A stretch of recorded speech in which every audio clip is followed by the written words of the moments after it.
شکریہ، آپ کا فون رکھ دیا گیا تھا۔ ولی اپنے ہاتھ میں پکڑے ہوئے موبائل کو دیکھ رہا تھا۔ مجھے لگتا تھا کہ میں اب کبھی بھی ٹھیک نہیں ہو سکوں گی، شاید اس طرح کے مریض دوبارہ کبھی ٹھیک نہیں ہوتے۔ میں اپنے وظائف روز کرتی ہوں اور اب نارمل ہوں۔ شکر ادا کرو حریم، اور دوبارہ کبھی ایسے راستوں اور جگہ پر نہ جانا۔ دعا آج حریم کے پاس گھر پر آئی ہوئی تھی، میں نے ولی کو فون کر دیا ہے اور تمہارے بارے میں غلط فہمی دور کرنے کی پوری کوشش بھی کی ہے۔ تو کیا کہا انہوں نے؟ حریم نے بے صبری سے پوچھا۔ کچھ کہا تو نہیں، بس خاموش ہی رہا۔ پھر میں نے فون کاٹ دیا۔ اب وہ مجھ سے رابطہ کرے گا کیا؟ حریم معصومیت سے دعا سے پوچھ رہی تھی۔ تم اپنے شوہر کے پیچھے ایسے پاگل نہ ہوا کرو۔ مرد جلد ہی سر پر سوار رہنے والی عورت سے اکتا جاتا ہے۔ اس نے پلٹ کر خبر تک نہ لی، اور تم رابطے کے لیے مری جا رہی ہو۔ دعا میری بات سنو، ولی بہت اچھا ہے، بہت خیال رکھنے والا، بہت محبت کرنے والا شوہر ہے۔ اس نے ہر طرح سے میرا خیال رکھا ہے، لیکن اپنی ماں کے آگے وہ بے ادبی تو نہیں کر سکتا نا۔ او تو ماں سے پوچھ، تیرا حال معلوم کرنا تھا۔ پھر تو مسئلہ ہی کوئی نہیں، جتنی زندگی ہے ایسے ہی ذلیل کرے گا تمہیں۔ تیاری رکھو، ماں ٹھیک کہے گی تو وہ تمہیں ٹھیک کہے گا۔ ماں کی اینک سے دیکھتا ہے اور ماں کے بنائے ہوئے پیمانے پر ساری عمر تمہیں تولے گا۔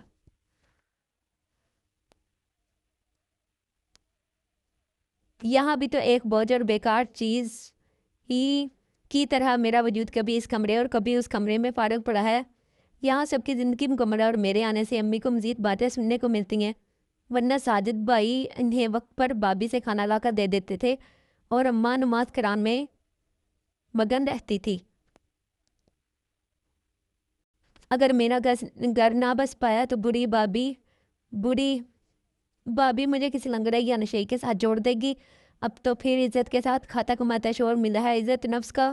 ویسے بھی مشرقی عورتوں نے کون سا چار ڈالنا ہوتا ہے۔ تمہاری بہادری کو سلام ہے۔ دعا نے ہاتھ جوڑے۔ چلتی ہوں، امید ہے وہ تمہیں 1-2 دن میں فون کرے گا، فون پاس رکھا کرو۔ دعا نے شرارت سے کہا۔ ابھی رکھ لیتی ہوں۔ حریم نے سچ میں موبائل کو قریب کر لیا۔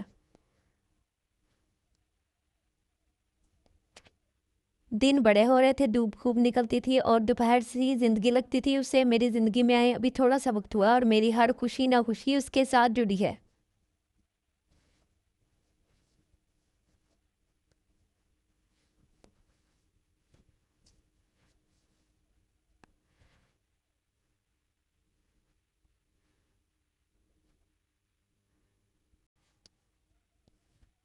وہ رابطہ نہیں کر رہا تو دن کسی مسافر کی نہ ختم ہونے والی مسافر جیسا لگ رہا ہے، اور رات کو نیند نہیں آتی مجھے۔ لیکن کیا اس شخص کو اس بات کا احساس ہوگا کہ کسی کی زندگی میں اس کی وجہ سے اداسی ہے؟ کوئی راتوں کی نیند اس کے لیے قربان کر رہا ہے۔ پاک جائز نکاح کا رشتہ ہے، لیکن دسترس سے ایسے دور ہے جیسے کوئی رشتہ ہی نہ ہو۔ اس کی آواز تک سننے کو میرے کان ترس گئے۔ میرے رب میں کیا کروں، اس نے بے بسی سے کہا اور موبائل کی طرف دیکھا۔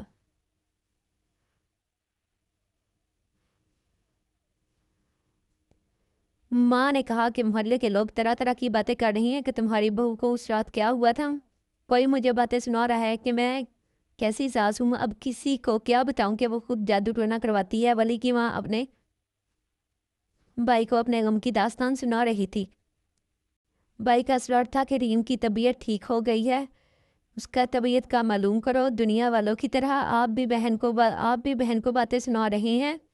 ولی آئے گا تو اس کو کہوں گی کہ ملکہ عالیہ کو لے آؤ، اس لڑکی کی وجہ سے سب مجھے ہی برا بلا کہہ رہے ہیں۔ آئے ولی تو کہتی ہوں، لے آئے اس کو، میری جان چھوڑا دے کسی طرح ان باتوں سے۔ اماں نے تھک کر فون بند کر دیا۔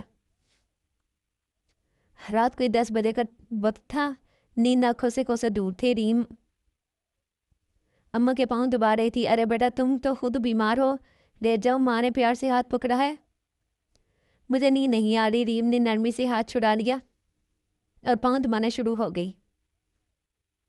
بیٹا عورت کی زندگی میں بڑے امتحان آتے ہیں، ہمیں اپنے گھر بسانے اور بچانے کے لیے ایسے بہت سی قربانیاں دینی پڑتی ہیں، اپنا دل بڑا کرنا پڑتا ہے۔ آہستہ آہستہ سب ٹھیک ہو جاتا ہے، وقت بدل جاتا ہے اور ایک دن وہی سسرال کی مضبوط کڑی بن جاتی ہے۔ اور میکے کے راز سے سسرال کے جوتے ہمیشہ اچھے ہوتے ہیں بیٹا، یوں ہی تو گھر نہیں بس جاتے، پر امی وہ تو میری جان کے درمیان ہیں۔ حسد ایک ایسا جذبہ ہے جو کسی کی جان دے سکتا ہے۔ میرے بارے میں بہت صدمے میں اتنا ہے کہ جمعہ 8 دن نہیں ہوئے شادی کو اور ہمارے بیٹے کو قبضے میں کر دیا ہے۔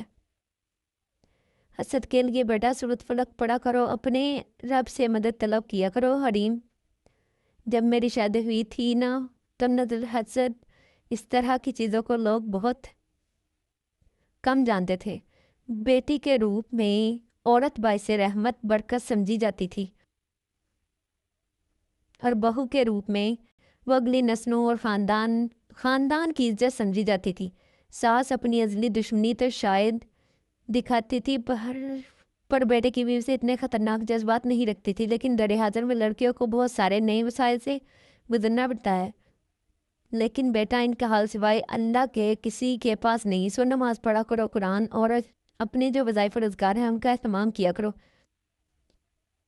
باتیں کرتے کرتے 11:30 بج گئے۔ مریم، حریم سو جاؤ۔ انہوں نے کروٹ بندی تو حریم بھی سونے کی کوشش کرنے لگی۔ اس کے موبائل کی بیل بجی، اس نے جلدی سے فون اٹھایا، بغیر دیکھے جلدی سے کال پک کی اور کان کو لگا دیا۔ دل کی دھڑکن کا شور اس سے اپنے کانوں میں سنائی دے رہا تھا، سانسیں ڈونکنے کی طرح چڑھ رہی تھی کہ دوسری طرف کی آواز سے واپس حواسوں میں لے آئی۔ کس کا انتظار کر رہی ہو جانے من؟ ایک ہی بیل پر فون اٹھا لیا، تمہارے شوہر کو تو خیال نہیں آیا کہ بیمار بیوی کا حال احوال ہی پوچھ لیا؟ سوچا میں ہی پوچھ لوں، ہشام بات کر رہا ہوں، بڑی مشکل سے تمہارا نمبر حاصل ہوا ہے اور میرے ابا نے پھپھو کو بھی ڈانٹ دیا ہے کہ تمہارا خیال کریں۔ دیکھ لو میرا سارا خاندان تمہارے حق میں ہے، بس مجھے دل میں تھوڑی سی جگہ دے دو، سمجھو، پھر میں اس گھر میں تمہاری عیش ہوگی عیش۔ بڑی شتادیت اور فاقیت سے وہ ہنسا۔ ریم کا دل تھا زمین پھٹے اور وہ اس میں سما جائے۔ اب یہ کوئی نئی مصیبت ہے؟ اس دور میں لڑکیاں سسرال کی جادواری شوہر کے حق میں ہوتے ہوئے بھی درندوں کی نظر کا شکار کیوں ہیں؟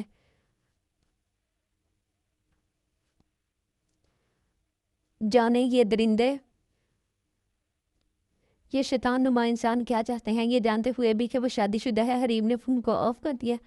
جس کا انتظار تھا وہ تو نہ آیا، اس کے بدلے اس کے گھر سے شام نام کی سوغات اور بزمائش میں گئی۔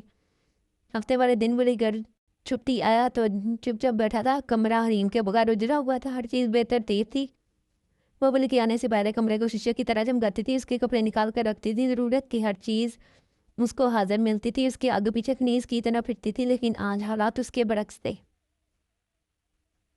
صبح تم ڈیم کو لے آنا، لوگوں نے بہت باتیں بنانی شروع کی ہوئی ہیں، ہم کس کس کا منہ بند کرواتے پھریں گے، لیکن گھر لا کر اسے سمجھا دو، اچھے طریقے سے سمجھا دو۔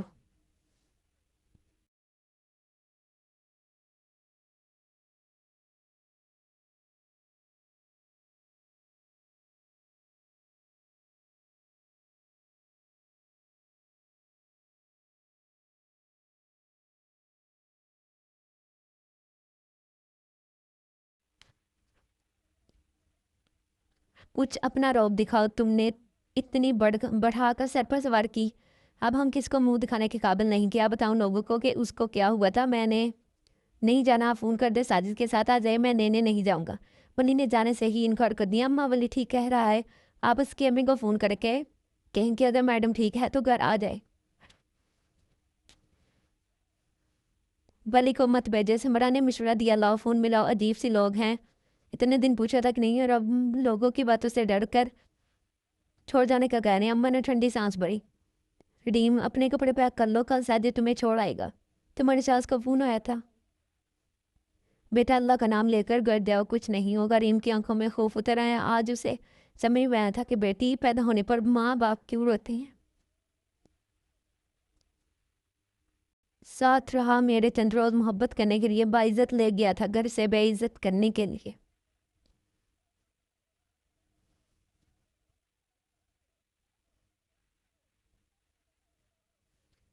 ساجد اسے چھوڑ کر جا چکا تھا، وہ کمرے میں بیٹھی دیواروں کو تک رہی تھی، خیر خدا خدا کر کے ولی کمرے سے اٹھ کر اس کے پاس آیا۔ وہ خالی نظروں سے اس کے چہرے پر اپنے لیے کوئی محبت کا رنگ ڈھونڈ رہی تھی۔ کیسے طبیعت ہے؟ ولی نے جب باسیاری لہجے میں پوچھا۔ ٹھیک ہوں، آپ نے اتنے دنوں سے مجھ سے کوئی رابطہ نہیں کیا۔ میں کتنی تکلیف میں تھی، آپ کو احساس بھی ہے؟ کیا وہ رو پڑی۔ شی آہستہ آواز میں بات کرو، اماں نے پہلے ہی تمہاری وجہ سے مجھے بہت باتیں سنائی ہیں، مزید اور نہیں۔ اٹھ جاؤ اور میرے کپڑے پریس کرو، صبح کے لیے کیسی شکایت، کیسے گلے شکوے، وہ ایک پل میں بیگانہ بن گیا تھا۔ وہ زندگی اور موت سے لڑ کر آئی تھی اور وہ اس کی وجہ سے سننی پڑی باتوں، 4 باتوں پر اسے ستا دے رہا تھا۔ بے شک اس جملے میں لاکھوں کروڑوں کی صداقت ہے کہ تمہیں سب کی محبت ہے۔ تمہارا رب تم سے پوچھے گا، بتا تیرا میرے سوا ہے کون؟ میں پکار کر کہتی ہوں، خدائی برحق کے علاوہ انسان تیرا کوئی نہیں۔ ریم کپڑے لیدہ کمرے سے باہر نکل گئی۔ دل میں جو بھی گلے تھے وہ وہی رہ گئے۔ صبح اٹھ کر اپنی تیاری کر کے وہ اپنے کام پر واپس چلا گیا۔ اب ریم تھی، اس کے اندر کی تنہائی تھی اور سرائیور کا سبوک تھا۔ وہ اٹھی، جتنی دیر تک سانس چڑھ رہی تھی زندگی کو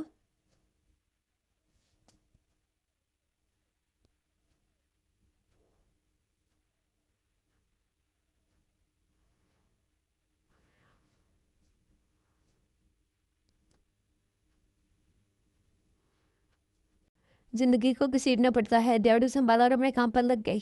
پلی نے پہنچ کر میسج کر دیا تھا، ویسے بھی قریب رہ کے جس شخص نے آنکھوں میں درد کو محسوس نہ کیا، وہ فون تو یہ سب سننے کے لیے نہیں کرے گا۔ وہ میرے پاس رہا، میرا حال تک نہ پوچھا، میں کیسے مان جاؤں؟ وہ دور جا کر رویا۔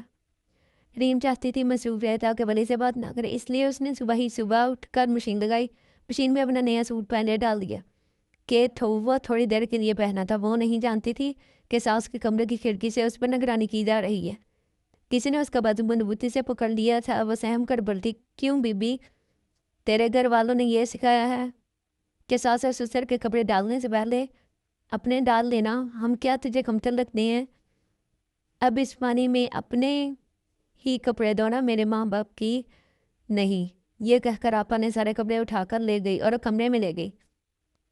آنکھیں گرم پانیوں سے بھر گئی تھی، لیکن یہاں اس کے رونے کا وقت نہیں تھا۔ اس نے غلطی کی تھی اپنے سسرال والوں کی شان میں، گستاخی کی تھی، سو گناہ گار تھی۔ اندر سے ساس اور نند کی بلند آوازیں، اسے معلوم ہو رہا تھا کہ غصہ بہت زیادہ ہے۔ وہ مرے قدموں سے ساس کے کمرے کی طرف بڑھنے لگی۔ موت تو نام سے ہی بدنام ہے، ورنہ کمتر زندگی بھی نہیں ہے۔ مرنے سے والا انسان کئی بار مرتا ہے۔ ایک مجرم کی طرح وہ ان کے سامنے کھڑی تھی۔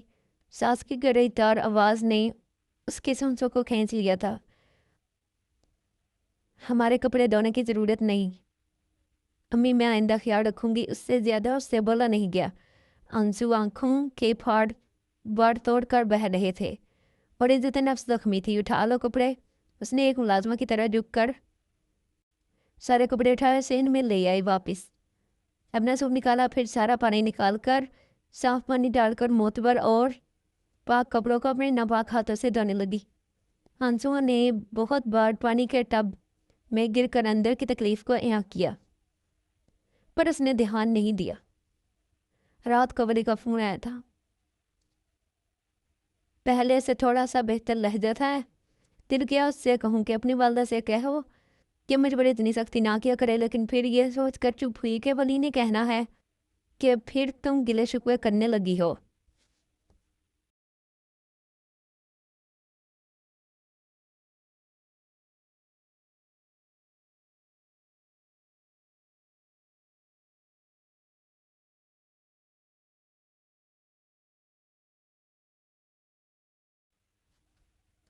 ولی پوچھ رہا تھا کہ اس بار ادھر سے بھیج دوں گا تو میں خرچہ چاہیے نہیں۔ ریم نے جلدی سے نفی میں سر ہلایا۔ کھل کر بات کرو یار، ولی نے ایسے کہا جیسے حریم کو اس نے ایسا ماحول فراہم کیا ہو جس میں وہ دل کی ساری باتیں آسانی سے کہہ سکتی ہو۔ مرد کیوں نہیں سمجھ پاتا کہ جب وہ عورت کے اندر کی گھٹن کو دبا دیتا ہے اور اسے بتانے سے پہلے روک دیتا ہے تو گھٹن اس کی ذات پر سیاہ تاریکی بن کر اچھا ہو جاتی ہے اور پھر وہ اس تاریکی سے لڑتی رہتی ہے۔ وہ رات کا کھانا دینے کمرے میں گئی تو ساس اور نند کچھ خسر وسر کر رہی تھی۔ سنو، ساس تحقیر امیز لہجے میں بولی، کیا تم نے ولی سے پیسے مانگے ہیں؟ نہیں، ریم نے سر ہلایا۔ میڈم، تم ہمارے گھر میں کیا آگ لگا رہی ہو؟ تم سے پہلے سکون سے جی رہے تھے اور اب آئے روز تمہارے خرچے ہی نہیں پورے ہوتے. گھر میں سارا کچھ کھاتی پیتی اور یہاں ولی کو بھی لوٹی جا رہی ہو. کیا گول کٹ پلایا ہے تم نے میرے بیٹے کو؟ اسے سارے پیسے تم ہی اس سے لے لیا کرو, ہمیں معاف کرو. اس کے بعد ساس نے کیا کچھ کہا ٹھیک سے سنا نہیں, کیونکہ نند کی باتوں سے کان سائن کر رہے تھے.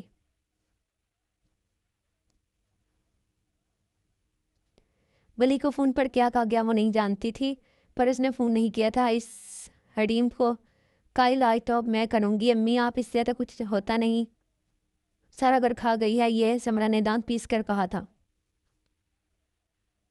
رہنے دو علاج کرنے کو, ویسے ہی ولی سے کہتی ان سے طلاق دے دو. سسر صاحب نے بھی اپنا حصہ ڈالا تھا. طلاق تو وہ دے گا نہیں, اس کو جادو اس کے سر چڑھ کر بول رہا ہے اور بدنامی بھی ہوگی. سمرا ٹھیک کہتی ہے, جادو کے ذریعے سے ان میں جدائی ڈال دیتے ہیں تاکہ سام بھی مر جائے اور لاٹھی بھی نہ ٹوٹے, اور میرا بیٹا دوبارہ ماں کا فرما بردار بن جائے گا. ٹھیک ہوں اماں, لیکن آنسو اور ہچکوں نے ساری کہانی بیان کر دی تھی. تو پھر رو کیوں رہی ہو؟ اماں نے پوچھا. دیکھو حریم مجھے بتاؤ کیا بات ہے؟ وہ فکر مندی سے فون پر پوچھ رہی تھی. اماں میرا دل نہیں لگتا تھا اس لیے. بیٹا دل تو آہستہ آہستہ ہی لگتا ہے, کیوں پریشان ہوتی ہو؟ جو کچھ دنوں تک میں ساجد کو بھیجوں گی, ادھر آ جانا. ابھی تھوڑا وقت ہوا ہے, روز روز آنا اچھا نہیں لگتا, اور تمہاری ساس بھی بہت باتیں سناتی ہے.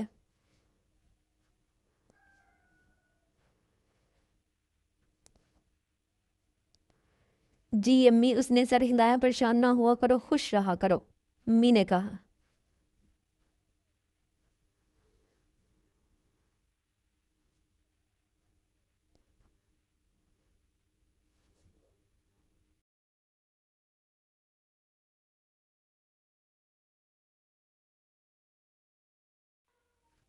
خوش رہا کرو, انہوں نے تاکید کی. میں اب کس کو یہ بتاؤں, رو کر وہ مجھ سے ملتا نہیں میرا ہو کر. رہنے دو, جب تنخواہ بیدی ہے تو اب گاڑیوں کے دکے کو مت کھانا. اوپر سے تم نے کام کر کے پہلے ہی اپنی کیا حالت بنا رکھی ہے. اچھا کھاؤ, ریسٹ کرو. روز باغم باغ آتے ہو اور پھر گاڑیوں کے سفر میں دکے کھا کر چلے جاتے ہو. اگلے مہینے آ جانا. اماں بڑی کو ہدایت دے رہی تھی, اور تم ریم کا پریس بھی کرتے ہوئے سوچ رہی تھی کہ اب پھر میں بھی کچھ دنوں کے لیے چلی جاتی ہوں. رات کے برتن دھو رہی تھی جب سمرا آپا نے پیچھے سے آ کر خوب کلاس لی. ہم پیسے ہی ضائع کرتے ہیں جس طرح کا تم سالن پکاتی ہو. اس سے بہتر یہ ہے میرے ماں باپ بازار سے لا کر کھا لے. اور پھر ایسا بھی ہونے لگا, لے چکے سے شاپر میں بازار سے مختلف چیزیں لے آتا تھا اور وہ سب مل کر کمرے میں کھا لیتے تھے. ریم اپنے پکے ہوئے سالن سے, اور اگر سالن نہ ہو تو پھر اچار اور پیاز سے گزارا کرتی تھی. ایک انڈا تک منگوانے کی اجازت نہ تھی. کہتے ہیں معاشرے نے ترقی کر لی ہے, پر ذہنی غربت وہیں کی وہیں ہے. جن عورتوں کے شوہر دور ہوتے ہیں, دور دراز علاقوں میں کام کرتے ہیں, اور بیویوں کو اپنے گھر والوں کے رحم و کرم پر چھوڑ کر جاتے ہیں, ان میں سے بہت سی عورتیں اپنی زندگی کے دن بڑی مشکل سے گزارتی ہیں. کچھ سسرال والوں میں خوف خدا ہوتا ہے اور وہ بہوؤں کو گھر کی مالکن سمجھتے ہیں, یا کم از کم گھر کا فرد تو سمجھتے ہیں.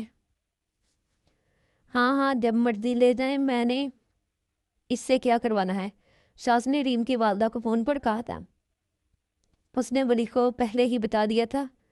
اسے کیا اعتراض ہوگا, خود وہ وہاں بیٹھا ہے. ماں اور بہن کی خوشی تو پہلے ہی اس میں ہے. ساجد ریم کو لے آیا. اسے امی کی طرف آئے 2 دن ہوئے تھے, لیکن اس کی ولی سے کوئی بات نہیں ہو پا رہی تھی اور بہت کم فون کرتا تھا. آج صبح سے ہی بے جان جسم اور ٹانگوں میں درد تھا, اور جسم میں وہی کیفیت محسوس ہو رہی تھی جو اس قبرستان والے واقعے کے بعد ہوئی تھی. وہ بے جان لے رہی تھی. امی نے ہاتھ لگا کر ماتھا چیک کیا تو وہ بالکل ٹھنڈا تھا. امی میری پھر وہی کیفیت ہو رہی ہے, پلیز کچھ کھڑے. وہ تڑپنے لگی. ساجد نے ذیشان ڈرائیور کو فون کیا. کچھ دیر میں وہ آ گیا اور دوبارہ حریم کو اسی جگہ لے گئے. طبیعت اپنے کنٹرول میں ہی نہیں آ رہی تھی.